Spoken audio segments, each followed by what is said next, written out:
Today on Whiskey Pop, we're going to talk about those good movies that were so bad they became cult movies. You mean like this? I got the poo on me. Yeah, not quite like that. No, more like those ones that leave those memorable lines stuck in your head. Oh yeah, you mean like this. I don't like sand. It's coarse and rough and irritating. Oh, it's not getting any better. No, you know those movies that were so bad they were perfect. Oh, beautiful movies. Yeah, like this. They're eating her.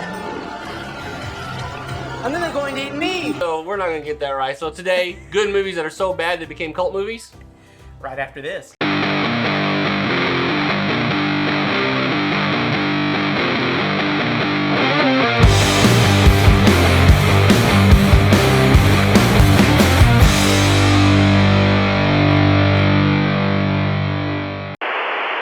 Welcome to Whiskey Pop. I'm Zane. And I'm Jeff.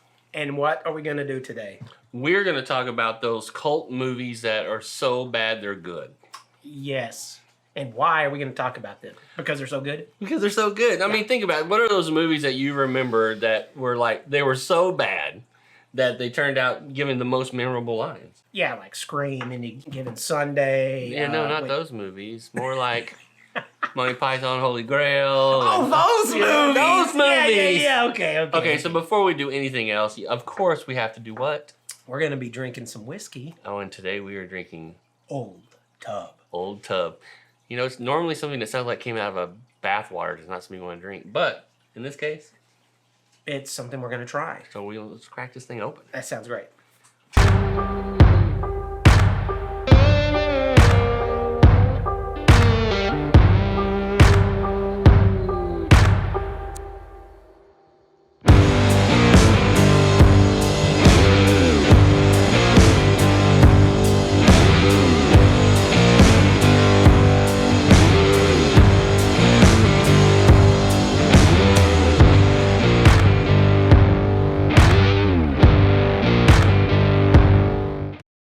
Are you ready to try this? I'm ready to try this. Now, Well, this let's is go in. Old Tub. Old Tub. Why are we drinking Old Tub? I mean, it's new. I mean, okay, so Jim Beam used to produce this Yes. years ago, and now it's back. It's blowing up. People are really loving it. They can't get enough of it, and it's limited edition right now. So, and this month we're doing budget whiskeys. That's right. This is affordable. So it's like under $20, So, limited, rare, under 20 bucks. and it's supposed to be really good. I say we Alright. dive in on All this. right, let's do it. Oh, but hold your pinky out. Oh, I believe I smell it. Oh yeah. Okay, so this is really opened up because I had to crack this thing open to do B-roll already. Dish. So now it's really opened up. Let's go in on this All thing, right. right? Oh. I can hands down tell you this tastes different than it did the first time I tried it. Not that I've tried it before. Is it better? Mm-hmm. Good. Good. It's good. It's good. It's good. Okay, so we're not going to talk about this here because we're going to talk about it on Second pour. second pour, which will come out later this week on Friday. But this kind of just breaks the seal on our budget whiskey month. It sure breaks. So. Oh, Lord. All right, so in the meantime, today we're going to talk about. Movies that flop that really don't suck now. It's funny. So when the movie came out, it was a Yeah. movie that was just didn't do well at the box Didn't office. do good at the box It office. just failed or bombed. And then now it's like a cult classic. And now people like do quotes of it all the time. It's so good. Yeah. Yeah. So the first one we talked about is one you actually haven't really ever watched. That's probably the Rocky Horror Picture Rocky Show. Horror Yeah. Picture Show. I would like, if I may, to take you on a strange journey. Brad Majors, this is my fiancée, Janet Weiss. I can be quite generous, I ask for nothing, master. and you shall receive it in abundance.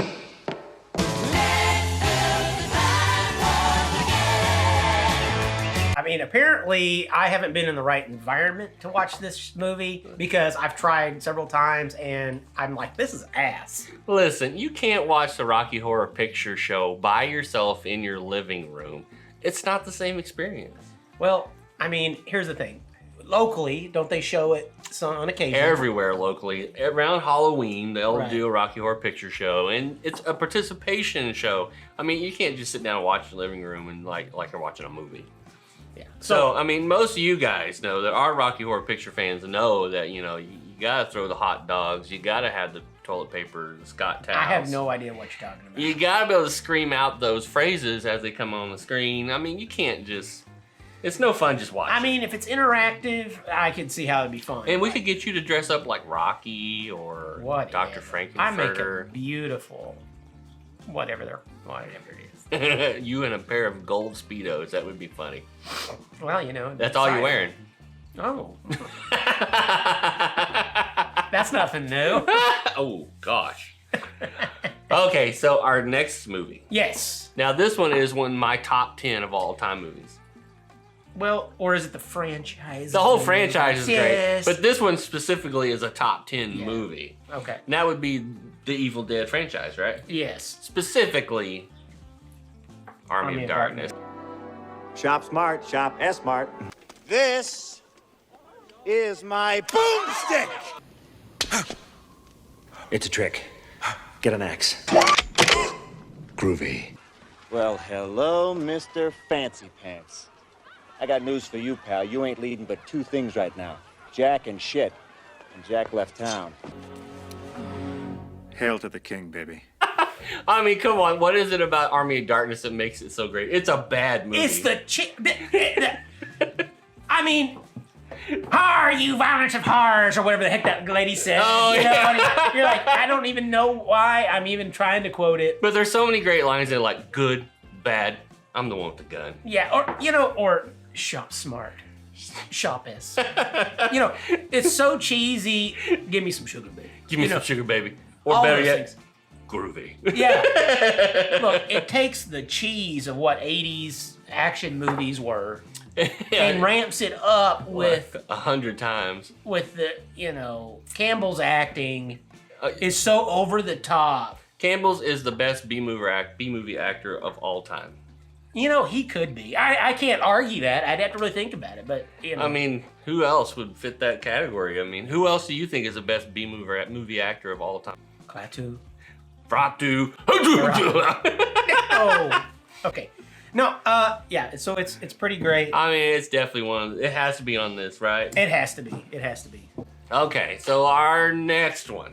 Okay, the next. It's surprising to think about this movie as a bomb, but at the box office, it didn't do well at all, but later became one of the greatest movies of all time, and that would be Blade Runner. Yeah, I mean, if you haven't seen Blade Runner, there's one of those things where you're like, you're not missing anything. Yeah, I mean, it's not the most exciting movie. But, I mean, Richard Dawson. Am I saying his name right? Richard Dawson, isn't that the guy from Yeah. Family Feud? Yeah, Family Feud. It's time to start running! Now that would have been the Running Man. That's the Running Man. He's not even in this He's movie. not even in this movie. What I'm trying to say is this is the movie that has Harrison Ford in it. That's right. I know what I'm talking about.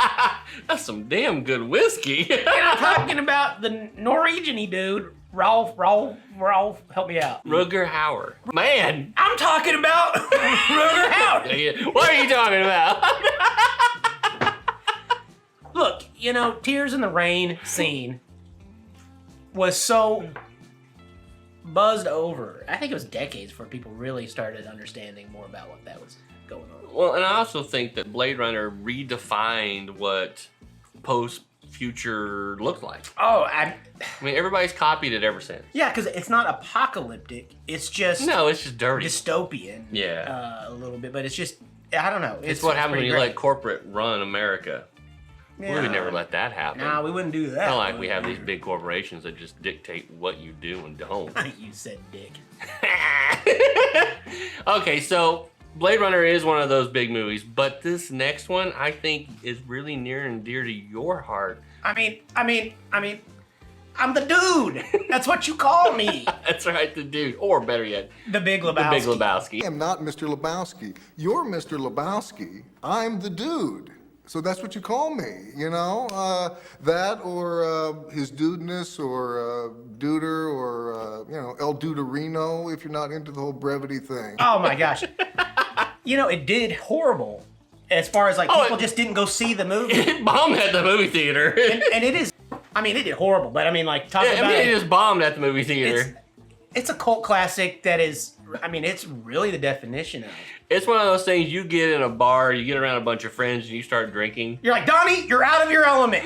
And that's not, Shut the fuck up, Donnie. that's not the other Donnie. Shut the fuck up, Donnie. It's like every other minute. Shut the fuck up, Donnie. And it's one of those things that you just start digesting it, you know, frame by frame when you get. I seriously think in that movie, he never finished a full glass of White Russian until like the end. And even then, I still think he didn't finish it. Because every time he start drinking one, somebody would interrupt him. Yeah. There's a reason why he keeps trying to drink a White Russian. He never gets to finish a White Russian. Yeah, he never gets to finish one. It's a classic movie. Yeah. There's a lot of classic lines in it. There's a lot of one-liners that people throw out all the time. Clearly, it belongs in that cult movie status. Is that what makes it a cult movie? I can find a toe today by 3 o'clock with green nail polish on it, no problem. Yeah. Oh, there's ways, dude. You know, that's the brilliance of cult movies, is that we find ourselves quoting them. Yeah, in this case, the dude abides for a long, long time. Oh, he abides for sure. This next movie we talked about, and I don't know, you said you haven't actually watched the entire movie in its entirety. No, I haven't, because the movie was edited for television. Oh, that's right. So you've seen like all the clean version. Yeah, and so I've missed everything that I should get to watch. So all I would have to say to you is, it's but a flesh wound. It's nothing but a flesh That's nothing but a flesh wound. It's nothing but a flesh wound. All right, so what we're talking about is Monty Python and the Holy Grail. I am Arthur, King of the Britons. I seek the finest and the bravest knights in the land to join me in my court at Camelot. None shall pass. Bring out your dead! Bring out... We are the knights who say... Ni. No, not the knights who say ni. The same! No, now go away or I shall taunt you a second time. Monty Python and the Holy Grail is not just a cult movie. It's a classic. You know, and it's interesting because, you know, Monty Python was pretty popular, especially in England at the time. But they were popular over here in the States too, and the movie still didn't do that well. But who cares, because it became an ultimate classic cult movie. I mean, you get around a bunch of people drinking, it's very rare not to have somebody start quoting Monty Python and the Holy Grail. I mean, let's put it this way. The licensing was so difficult that one of the greatest pinball machines of all time, Oh, really? called Medieval Madness, is a spoof off of Oh, really? the Holy Grail. It's a whole Spam-A-Lot Yeah, thing, right? yeah. That's what I'm saying. Like, people. It's just a model. Yeah. So people just love this movie and they want to interact with it the best they can. Your mother was a hamster and your father smelt of elderberries. Yeah, I mean, it's ridiculous, it's stupid, but it's so cleverly funny. It's we are the Knights of Ni. Yeah. We say Ni. Yeah. So, I mean, okay, so there's one. But how about a movie that didn't do good? At all. That was a flop even now in rentals. But then because of how terrible it is, a movie is made about the movie that sucks so bad. And it's funny because we're talking about The Room. The Room. Why did you do this? You know better, right? Why? I'm sorry. I did not hit her. It's not true. It's bullshit. I did not hit her. I did not. Oh, hi, Mark. What a story, Mark. Yeah, you can say that again. I'm so happy I have you as my best friend, and I love Lisa so much. You are tearing me apart, Lisa! I did not kill her. I mean, wait, I did not hit her. I did not. I did not. Oh, hi, Mark. Oh, hi, Mark. I mean, you're tearing me apart. You're tearing me apart, Lisa. Oh, I don't have my lines good.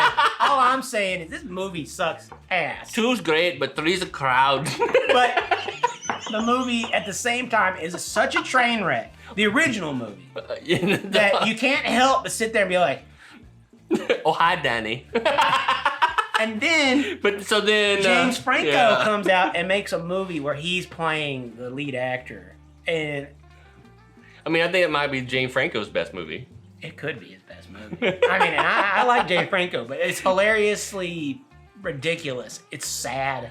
The Room is such a bad movie. I mean, the acting alone is the worst ever. I think there are some porn that have better storylines. I mean, a better storyline is, I'm here to fix your cable. You are tearing me apart, Lisa!